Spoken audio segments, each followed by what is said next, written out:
কত সহজে আর কত কম সময়ের মধ্যে এই পাতিলেবুর আচারটা বানিয়ে নিলাম। আশা করি আপনারা দেখে বুঝতে পেরেছেন এবং আপনারাও খুব সহজে এরকম সুস্বাদু পাতিলেবুর আচার বাড়িতেই বানিয়ে নিতে পারবেন। নমস্কার বন্ধুরা, সাবিত্রী কিচেনে সবাইকে স্বাগত জানিয়ে প্রতিদিনের মতো আবারও চলে এলাম আমার রান্নাঘরে নতুন একটা রেসিপি শেয়ার করার জন্য। আর আজকে আমি যে রেসিপিটা বানাবো তার জন্য বেশ কয়েকটা পাতিলেবু নিয়ে এসেছি। আর এখন কিন্তু বাজারে পাতিলেবুর দাম খুবই কম, 1 টাকা করে পিস। আর এখানে 20 টাকায় কিন্তু 20টা পাতিলেবু কিনে নিয়ে এসেছি। আর এতগুলো যেহেতু পাতিলেবু রয়েছে, ভাবলাম যে এই লেবু দিয়ে যদি একটু অন্যরকম কোনো রেসিপি বানানো যায় তাহলে তো খুবই ভালো হয়। তাই আজকে আমি এই লেবুগুলো দিয়ে পাতিলেবুর আচার বানাবো। আর এটা কিন্তু সারা বছর যেমন সংরক্ষণ করে রাখা যাবে, তেমনই কিন্তু খেতে হবে দারুণ স্বাদের।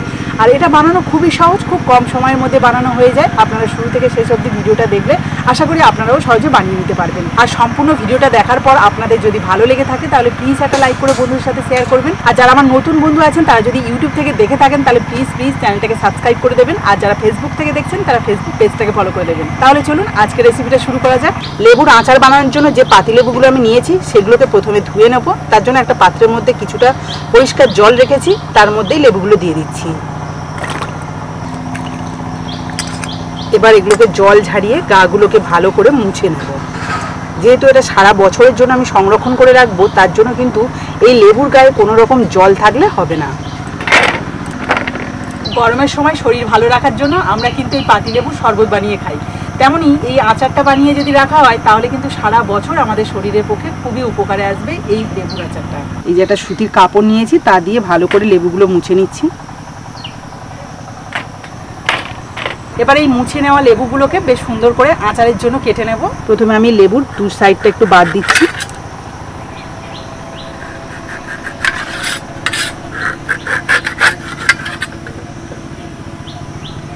আর এগুলোকে আমি কিভাবে কাটছি দেখুন। আপনারা আপনাদের পছন্দ মতো কেটে নিতে পারেন, তবে আমি যেভাবে কাটছি সেভাবেও কাটতে পারেন। এই শিরাটাকে কেটে বাদ দেব, আর বীজগুলোকেও কিন্তু বাদ দিয়ে দেবো। আচার বানানোর পর এই বীজগুলো যদি গালে পড়ে একদমই ভালো লাগবে না। দেখুন লেবুর পিসগুলো আমি এরকম ছোট ছোট সাইজের করে নিয়েছি, এতে করে কিন্তু আচারটা অপচয় হয় না।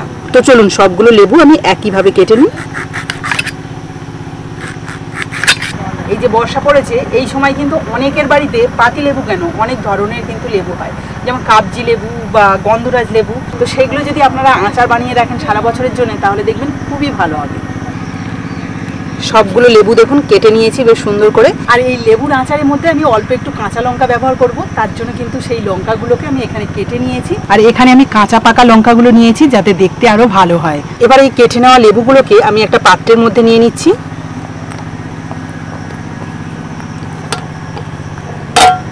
এর সাথে দিয়ে দিচ্ছি কেটে রাখা কাঁচা লঙ্কা, দিয়ে দিচ্ছি 1 চামচ মতো নুন। লেবু আর লঙ্কার মধ্যে নুনটাকে ভালো করে মিশিয়ে নেব।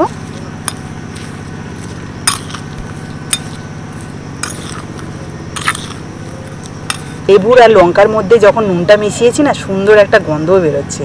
তো চলুন এবার এটাকে সাইডে রাখি। আর এটার উপরে একটা ঢাকনাও দিয়ে দিচ্ছি। আর ততক্ষণে আমি একটা মশলা রেডি করব, তার জন্য কিন্তু একটা প্লেটে সব মশলাগুলো নিয়ে নিয়েছি। মশলা হিসাবে এখানে নিয়েছি 1.5 চামচ সাদা জিরে, কয়েকটা শুকনো লঙ্কা, সাদা সর্ষে 2 চামচ, কালো সর্ষে 1.5 চামচ, মেথি 1/2 চামচ, আর মৌরি নিয়েছি 1 চামচ। তো চলুন এগুলোকে আমি শুকনো কড়াই ভেজে নিই। তার জন্য উনুন ধরিয়ে কড়াই বসিয়ে দিয়েছি। এবার মশলাগুলো দেব।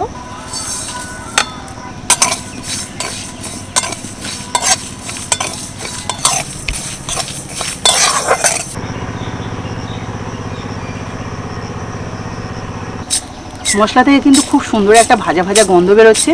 আর মশলাটা সুন্দর যে ভাজা হয়ে গেছে সেটা দেখে কিন্তু বোঝা যাচ্ছে। তো চলুন এবার এটাকে একটা পাত্রে নামিয়ে ঠান্ডা করে নিয়ে তারপরে গুঁড়ো করে নেব। আর মশলাটা যতক্ষণ ঠান্ডা হবে ততক্ষণ কিন্তু আমি কড়াইতে একটু তেল গরম করে নেব। আর এই আচারের জন্য যে খুব বেশি পরিমাণে তেল লাগবে একদমই নয়, মাত্র আমি এখানে 2 চামচ মতো তেল দিয়ে দেবো। আর এই তেলের মধ্যে দিয়ে দিচ্ছি 1 চামচ 5 ফোড়ন। তেলের মধ্যে 5 ফোড়ন দিয়ে তেলটাকে বেশ ভালো করে গরম করে নিয়েছি। নিবো আছে তেলটাকে এইভাবে বসিয়ে রাখবো, এতে করে তেলটা হালকা গরম থাকবে। আর ততক্ষণে মশলাটাকে গুঁড়ো করে নেব।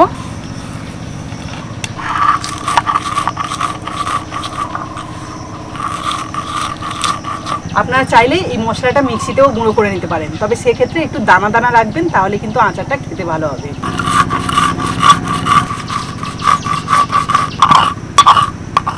এই দেখুন একটু দানা দানা রেখেই কিন্তু মশলাটাকে গুঁড়ো করে নিলাম। এবার আমি নুন মাখিয়ে রাখা লেবুর মধ্যে সমস্ত উপকরণগুলো মিশিয়ে নেব। প্রথমে দিয়ে দিচ্ছি 1/2 চামচ হলুদ গুঁড়ো। আচারের সুন্দর একটা কালার আসার জন্য দিয়ে দিচ্ছি 1 চামচ কাশ্মীরি লঙ্কার গুঁড়ো, 1/2 চামচ বিট নুন, 2 চিমটি হিং, 1 চামচ চিনি, দিয়ে দিচ্ছি ভাজা মশলার গুঁড়ো। আমি এখানে 3 চামচ মশলা গুঁড়ো দিচ্ছি। এবার সব কিছু ভালো করে মিশিয়ে নেব। আর আপনাদের তো আগে দেখাইনি কতটা লেবু থেকে রস বেরিয়েছে, এই যে দেখতে পাচ্ছেন নুন মাখিয়ে রাখা লেবু থেকে কিন্তু অনেকটাই রস বেরিয়ে গেছে। তো ওই রসেই আমি ভালো করে সব মশলাগুলো মিশিয়ে নেব। আর এর মধ্যে কিন্তু আমি এই যে গরম তেলটা রেখেছি সেটা দেব না, সেটা আমি পরে ব্যবহার করছি, আপনারা দেখতে থাকুন। এখনই কিন্তু সুন্দর একটা গন্ধ বেরোচ্ছে। আপনারা চাইলে এই আচারের মধ্যে ভিনিগারও ব্যবহার করতে পারেন, তবে আমি ভিনিগার দেব না, যেহেতু পাতিলেবুর আচার হচ্ছে। পাতিলেবুই আমরা কিন্তু ভিনিগার হিসাবে ব্যবহার করি যখন আমাদের হাতের কাছে ভিনিগার থাকে না, সেই জন্য এটার মধ্যে আমি আর ভিনিগার দিচ্ছিই না। ব্যাস দেখুন ভালো করে মিশিয়ে নিয়েছি। এবার এই আচারটাকে আমি সারা বছরের জন্য যেহেতু সংরক্ষণ করে রাখবো, তার জন্য একটা কাঁচের জার নিয়েছি। আর এই জারটাকে কিন্তু ভালো করে ধুয়ে রোদ্দুরে শুকিয়েও নিয়েছি। তো চলুন এবার আমি এর মধ্যে ভরে নিই।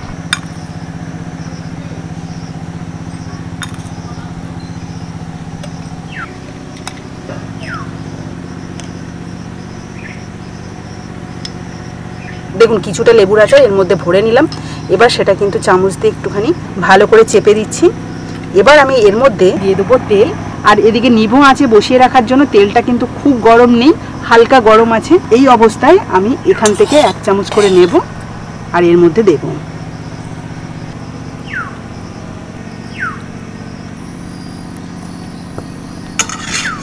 কিছুটা তেল দিয়ে দিলাম।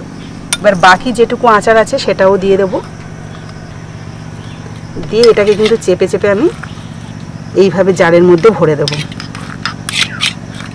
এইভাবে চেপে চেপে দিলে তেলের মধ্যে যে 5 ফোড়নটা দেওয়া ছিল সেটাও কিন্তু সুন্দরভাবে সমস্ত আচারের গায়ে লেগে যাবে। আচারটা দেখতে দেখুন কত সুন্দর লাগছে।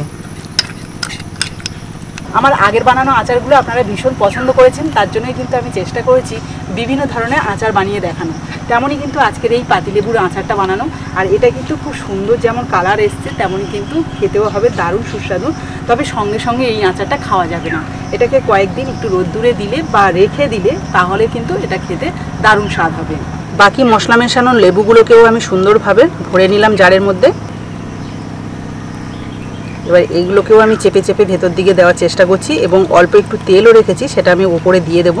এতে করে কিন্তু আচারটা কোনোভাবে নষ্ট হওয়ার সম্ভাবনা থাকবে না এবং খেতেও ভালো হবে। বাকি যে 1 চামচ তেল রেখে দিয়েছিলাম সেটাই উপর থেকে দিয়ে দিলাম। দেখুন কত সহজে আর কত কম সময়ের মধ্যেই এই পাতিলেবুর আচারটা বানিয়ে নিলাম। আশা করি আপনারা দেখে বুঝতে পেরেছেন এবং আপনারাও খুব সহজে আর এরকম সুস্বাদু পাতিলেবুর আচার বাড়িতেই বানিয়ে নিতে পারবেন। সব কিছু মেশানোর পর পাতিলেবুর আচারটা কেমন দেখতে হয়েছে আর একবার আপনাদের একটু চামচ দিয়ে তুলে দেখাচ্ছি। এই দেখুন এই লেবুগুলো যখন সুন্দরভাবে মিশে যাবে মশলার সাথে এবং তেলের সাথে, তখন কিন্তু দারুণ টেস্ট হবে। সবশেষে ঢাকনাটা ভালো করে লাগিয়ে দেবো। আর বাইরে যেটুকু রোদ্দুর হচ্ছে তাতেই কিন্তু এই ঢাকনাটা সমেত, মানে ঢাকনা লাগিয়েই মাঝে মাঝে একটু রোদ্দুরে দেবো, ব্যাস এতেই কিন্তু আচারটা একদম পারফেক্টভাবে রেডি হয়ে যাবে। তো বন্ধুরা আজকের এই যে পাতিলেবুর আচারটা আশা করি আপনাদের ভালো লেগেছে। আর ভালো যদি লাগে তাহলে প্লিজ একটা লাইক করে বন্ধুদের সাথে শেয়ার করবেন।